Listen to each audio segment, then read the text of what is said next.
My daughter opened her Christmas gift and turned white as a sheet. Inside was a note. I recognized the handwriting immediately. 5 minutes later, the police arrived. And I knew this time he'd gone too far. My name is Rachel. I'm 33 years old. And this is the Christmas that almost broke me. Started like any normal day. Cold air outside, warm cocoa in our hands, soft music playing on the radio. My 7-year-old daughter Lily was already dancing in her socks, her curls bouncing with every spin. Our tiny tree stood in the corner, glowing with red and gold lights. Presents were stacked underneath it, not many, just enough to make the morning feel magical. I had worked hard for this day. After everything Lily and I had been through, all I wanted was one peaceful Christmas. Just us. No fear. No shadows from the past. Mom, can I open the big one? Lily asked, her eyes wide. I looked up. She was pointing at a tall box wrapped in shiny gold paper with a big red ribbon. My smile faded. I didn't buy that gift. It wasn't there last night when I went to bed. I had counted the presents twice. Everything was small, a new book, a teddy bear, some socks. Nothing fancy. But this one looked expensive. Fancy. And something about it made my heart beat faster. Still, I didn't want to scare Lily. Maybe it's from a neighbor, I said, forcing a smile. Or maybe one of your friends from school left it. She didn't wait. She ran to it, plopped on the floor, and tore the paper like any excited kid would. And then, everything changed. She froze. Her hands stopped moving. Her mouth opened, but no words came out. And then she whispered, "Mom, is this a joke?" I stood up quickly and walked over. "What do you mean?" I looked inside the box. There was no toy, no game, no book. Instead, there was a necklace. Not just any necklace. It was her necklace. The same one she wore the night everything happened. The night he hurt her. It was broken now. The chain snapped, the heart-shaped charm bent. And right under it was a piece of paper. Just one short sentence. "Merry Christmas, Princess. See you soon." I felt like my heart dropped to the floor. The letters. The handwriting. The word princess. I knew it instantly. Derek. Lily's father. My ex. The man who destroyed our lives. He wasn't supposed to be here. He was in prison. Locked away. Sentenced for what he did. How did he send this? How did he find us? I couldn't breathe. My hands shook as I picked up the note. My legs felt weak. Lily looked up at me, tears forming in her eyes. "Is he coming back?" she asked in a small, shaky voice. I grabbed her, held her tight. "No, baby. No. I won't let him. I promise you." But inside, I wasn't so sure. I reached for my phone and dialed 911 with trembling fingers. "I need help," I said. "Please." He found us. Derek found us. The operator tried to calm me down, asking for my address. Could barely speak. Within 5 minutes, red and blue lights flashed outside our house. 2 officers stepped out of their car and came to the door. I let them in, still holding Lily close to me. One of them, a kind-looking woman with brown eyes, knelt in front of my daughter. "Sweetheart, it's okay," she said gently. "We're going to keep you safe." I showed them the box, the necklace, the note.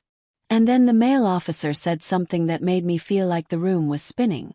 "Ma'am, Derek was released on parole 2 weeks ago." I blinked. "What?" He nodded slowly. "It was sudden. Early release for good behavior." I stepped back, my hand covering my mouth. No, that can't be right." "He listed this address as his next of kin," the officer added. "That's how we knew where to find you." I felt like the ground beneath me had vanished. He planned this. He waited for Christmas. He wanted to scare us. To show Lily that he still had control. But he didn't know me anymore. He didn't know who I had become since the trial. Because while he was locked up, I was building walls. Not just the kind you see. The kind inside me too. I had started training in self-defense. I installed security cameras around our home. I changed every lock, every password, every routine. And more than anything, I kept every single letter he ever sent from prison. 'Cause deep down I knew one day he'd try to come back. And when he did, I'd be ready.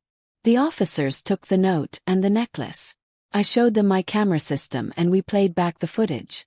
At exactly 3:07 a.m., a tall man in a black hoodie appeared on my front porch. He moved like he belonged there. He placed the box carefully at the door, then walked away, slowly. It was him. I could feel it in my bones. The officers said they'd investigate and send someone to patrol the neighborhood. But I already knew. This wasn't over. After the police left that night, I sat on the couch, holding Lily close.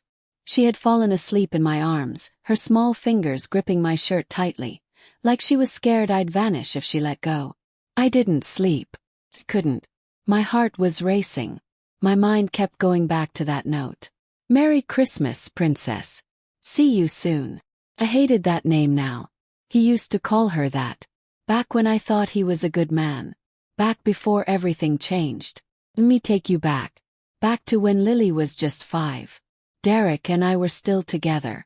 We lived in a small house, not far from here. First he was sweet, charming. Everyone liked him. But when the doors closed, he became someone else. He started yelling, then pushing, then hitting. I tried to protect Lily. I told myself he'd never hurt her, that it was just me he hated. But I was wrong. One night I came home from work and found Lily sitting on the floor, crying. Her favorite necklace, the one I gave her on her birthday, was broken. Her cheek was red. I knew right then he had crossed the line. Called the police. I told them everything. And that's when the real nightmare began. The court hearings were long and painful. I had to sit there across from him, while he smiled like nothing had happened.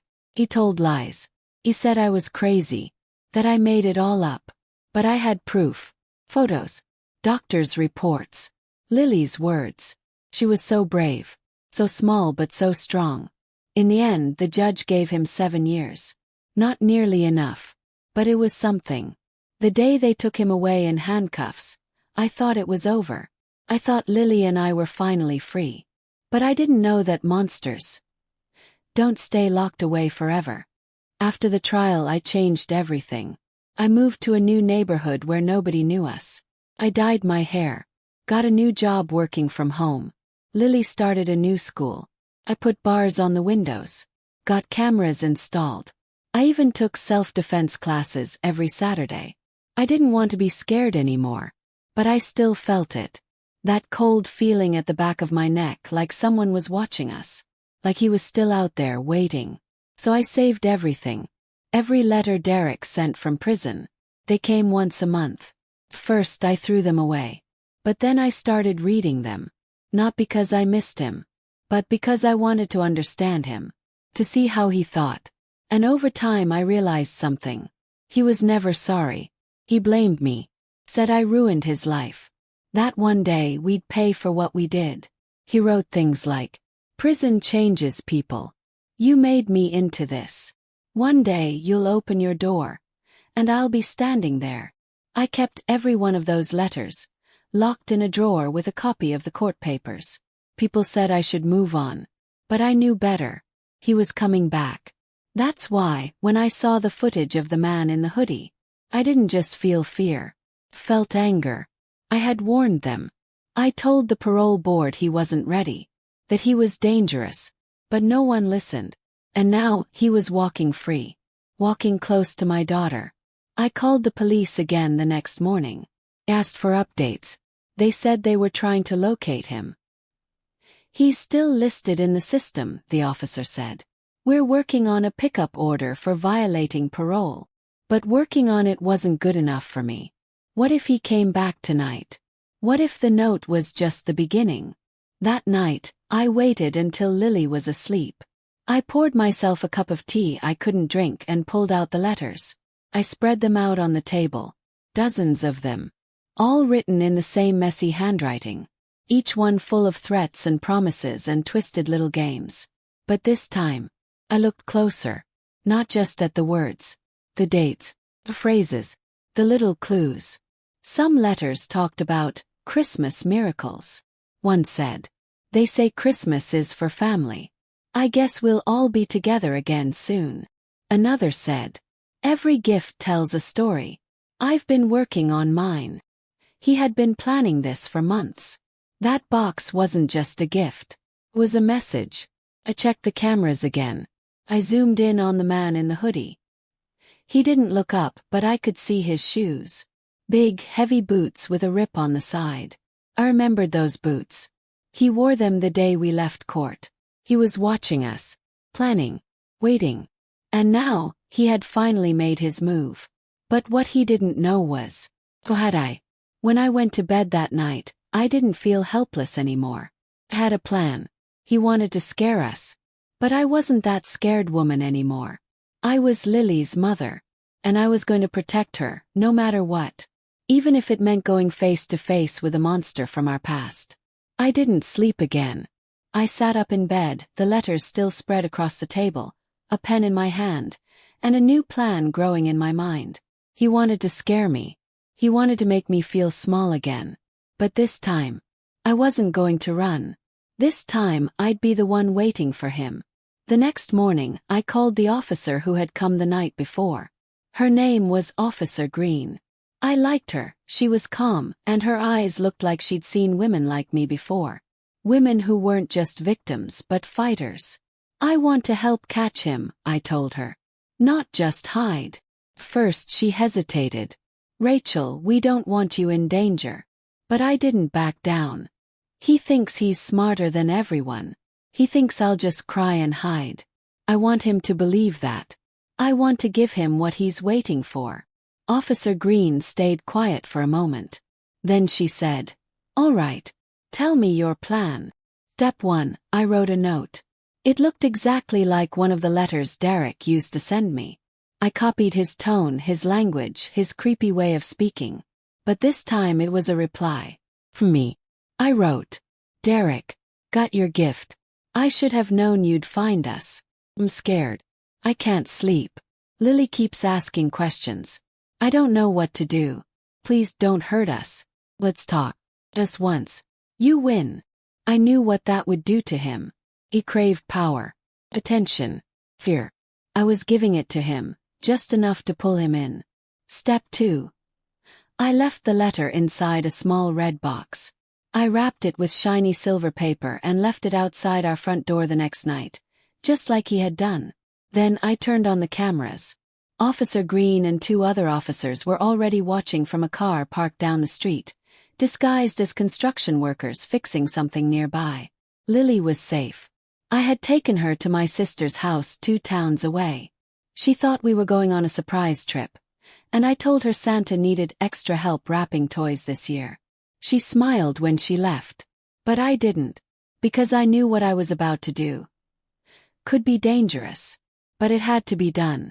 The night was quiet. I sat in the living room with all the lights off. My hands were sweaty. My heart wouldn't stop pounding. Every sound made me jump. Creak. A gust of wind. Dog barking far away. And then, at 3:12 a.m. I saw him. He walked right up to the porch. Same black hoodie. Same boots with the rip on the side. He crouched beside the red box, looked around, then opened it. He read the note. I could see his shoulders relax, like he finally got what he wanted, like he won. That's when the police moved. They came from both sides, quiet but fast. "Derek, don't move," someone shouted. But he did. He ran. He turned and bolted down the steps, but he didn't make it far. A 4th officer, hiding behind my neighbor's fence, tackled him to the ground. Handcuffs clicked. Flashlights flashed. Derek was caught. I ran outside, my legs shaking. I saw his face for the first time in 2 years. His beard was longer. His eyes darker. He looked tired and angry. He looked up at me and smiled. "You missed me," he whispered. But I didn't smile back. "You'll never come near her again," I said. Then I turned away. Back inside, I stood alone in my hallway. Everything felt too quiet now. Too still. Like the danger had left. but the fear still lingered. I walked over to the fireplace and sat down, staring at the ashes from Lily's last drawing, one she made of our new safe house. She had drawn a heart over it and written, "Me and Mom forever." I held that paper in my hand the night before, as I waited in the dark. Gave me strength. She gave me strength. The next morning, I picked Lily up from my sister's house. She ran into my arms, laughing, asking about Santa. I didn't tell her everything. Just that Mommy had to take care of a problem. She didn't ask more. But when we got home, she looked around the living room carefully, like she could feel something was different. "Did something bad happen while I was gone?" she asked softly. I looked at her and knelt down. "A bad man tried to scare us again," I said. "But guess what?" She blinked. "What?" "I scared him back." Her eyes lit up. "You're the bravest mommy in the world," she whispered. And in that moment, believed it too. But it wasn't over yet. I had one more thing to do. And it would be the most important one of all. The police kept Derek this time. No more warnings. No more parole. He had violated every rule, broken every law. And most of all, he had tried to crawl back into the life we had ripped him out of. But this time, he didn't walk out of the station. He was sent straight back to prison. No second chances. No good behavior nonsense. No way out. And me. I was finally breathing again. A few days after he was taken, Lily and I sat on the couch together with a blanket wrapped around us. It was still winter. Snowflakes danced outside the window. The Christmas tree lights blinked gently in the corner, casting little rainbows across the room. But this time the fear was gone. The silence wasn't scary anymore. It was peaceful. Lily leaned into me and whispered, "Mom, can we do something?" "Anything," I said. She stood up and walked to the small wooden box on the shelf, the one where I had kept the necklace, the note, and the letters. I had kept them for evidence. But now, they had served their purpose. Lily held the note in her hand, the one he had written. She stared at it quietly, then looked at me. "Can we burn it?" she asked. "Like really burn it? So it's gone forever?" I felt tears prick the corners of my eyes. "Yes," I whispered. "We'll burn it together." We lit the fireplace. Lily stood beside me, her small hand tucked in mine. I handed her the note, the broken necklace, and the final copy of the first letter Derek ever sent from prison, the one where he wrote, "You'll never be free from me." We tossed them into the flames. The paper curled and blackened. The necklace melted slightly, its silver turning dark. And the fear, the weight, the memories, turned to smoke. We watched together in silence, our eyes reflecting the soft orange glow. And when it was done, Lily smiled, a real, deep, unafraid smile. "That felt good," she said. "It did," I agreed. I pulled her into my arms and held her like I did the day she was born. This time not to protect her from something, but to celebrate that she was safe. The next morning I took down the old camera footage. I deleted the copies from my phone. I erased his number from every hidden folder and backup file I had made. Because I didn't need to be afraid anymore. I had fought the monster. And I had won. Not just with the police, but with my voice. With my strength. With the love I had for my daughter. A week later I got a letter in the mail.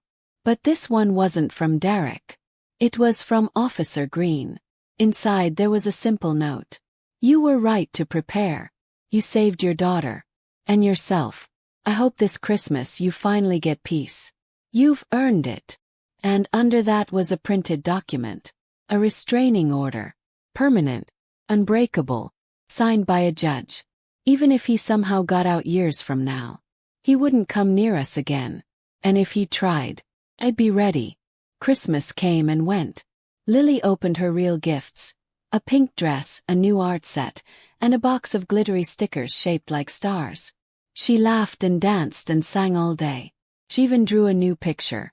It was her and me, standing in front of our house. A huge red X was drawn over a dark shadow standing far away. And next to us she had written in bold letters, "We're safe now. Mom is my hero. I put the picture on the fridge.